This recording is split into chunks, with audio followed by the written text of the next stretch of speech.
As-tu déjà entendu parler d'Athalie, la fille de Jézabel, qui a tenté de renverser le cours de l'histoire par la force et la trahison? Découvre comment, malgré la noirceur de son règne, la lumière de Dieu a triomphé. Connaissez-vous Athalie, la fille de Jézabel? Quand on évoque le nom de Jézabel, on pense souvent à une femme astucieuse, manipulatrice et tristement célèbre pour sa méchanceté. Dans la Bible, son nom est devenu synonyme d'idolâtrie, de tromperie et de rébellion contre Dieu. Mais il existe une autre figure biblique qui a suivi ses traces, sa fille, Athalie. Alors que Jézabel semait le chaos en Israël, Athalie fit de même en Juda. Son histoire, que l'on trouve dans 2 Rois chapitre 11, est marquée par des intrigues, des trahisons, mais aussi par la fidélité inébranlable de Dieu. Athalie était la fille de Jézabel et du roi Achab, souverain du royaume du Nord, Israël. Elle épousa Joram, roi de Juda, scellant ainsi une alliance politique entre Israël et Juda.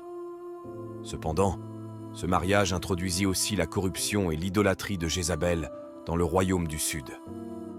Après la mort de Joram, leur fils Achazia monta sur le trône. Mais son règne fut de courte durée. Il fut assassiné lors d'un coup d'État mené par Jéhu, que Dieu avait choisi pour exécuter son jugement contre la maison d'Achab.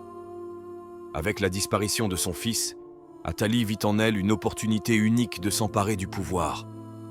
Plutôt que de se contenter d'un rôle de régente temporaire, elle commit l'impensable.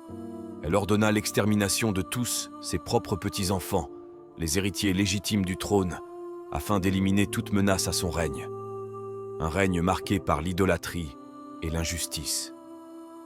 Athalie régna sur Juda pendant 6 ans, imposant le même culte idolâtre et la corruption que sa mère. Le temple du Seigneur fut négligé, et le peuple de Juda fut entraîné toujours plus loin de Dieu.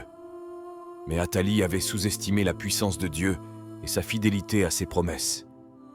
Dieu avait établi une alliance avec le roi David, assurant que sa descendance régnerait à jamais. Aucun complot humain, aussi diabolique soit-il, ne pouvait annuler ce plan divin.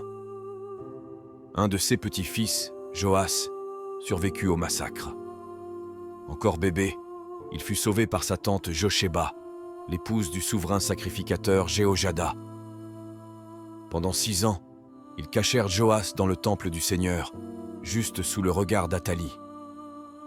Le plan de Dieu se réalise.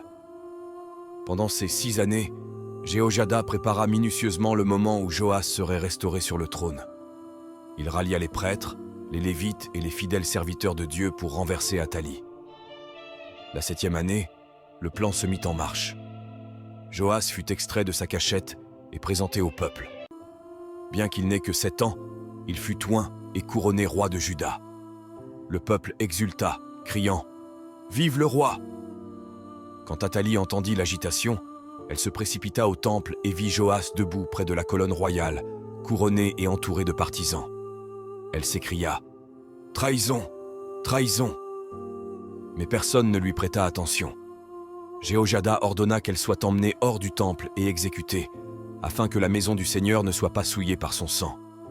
Avec sa chute, le règne de Joas débuta, et le temple de Baal fut détruit, rétablissant ainsi le véritable culte du Seigneur en Juda. Un message puissant pour aujourd'hui. L'histoire d'Athalie est un rappel puissant de la méchanceté humaine, mais encore plus de la fidélité de Dieu. Bien qu'elle ait tenté de détruire la lignée davidique, Dieu a tenu sa promesse. La survie et le règne de Joas démontrent que rien ne peut arrêter le plan divin. Si Jézabel est mieux connue, Athalie demeure un personnage clé. Son histoire nous enseigne que le mal peut prospérer un temps, mais que la justice de Dieu finit toujours par triompher.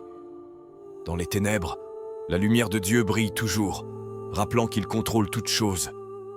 Merci d'avoir regardé. Partage tes réflexions en commentaire, abonne-toi et aime cette vidéo pour que cette vérité résonne auprès de tous. Que Dieu te bénisse. Amen.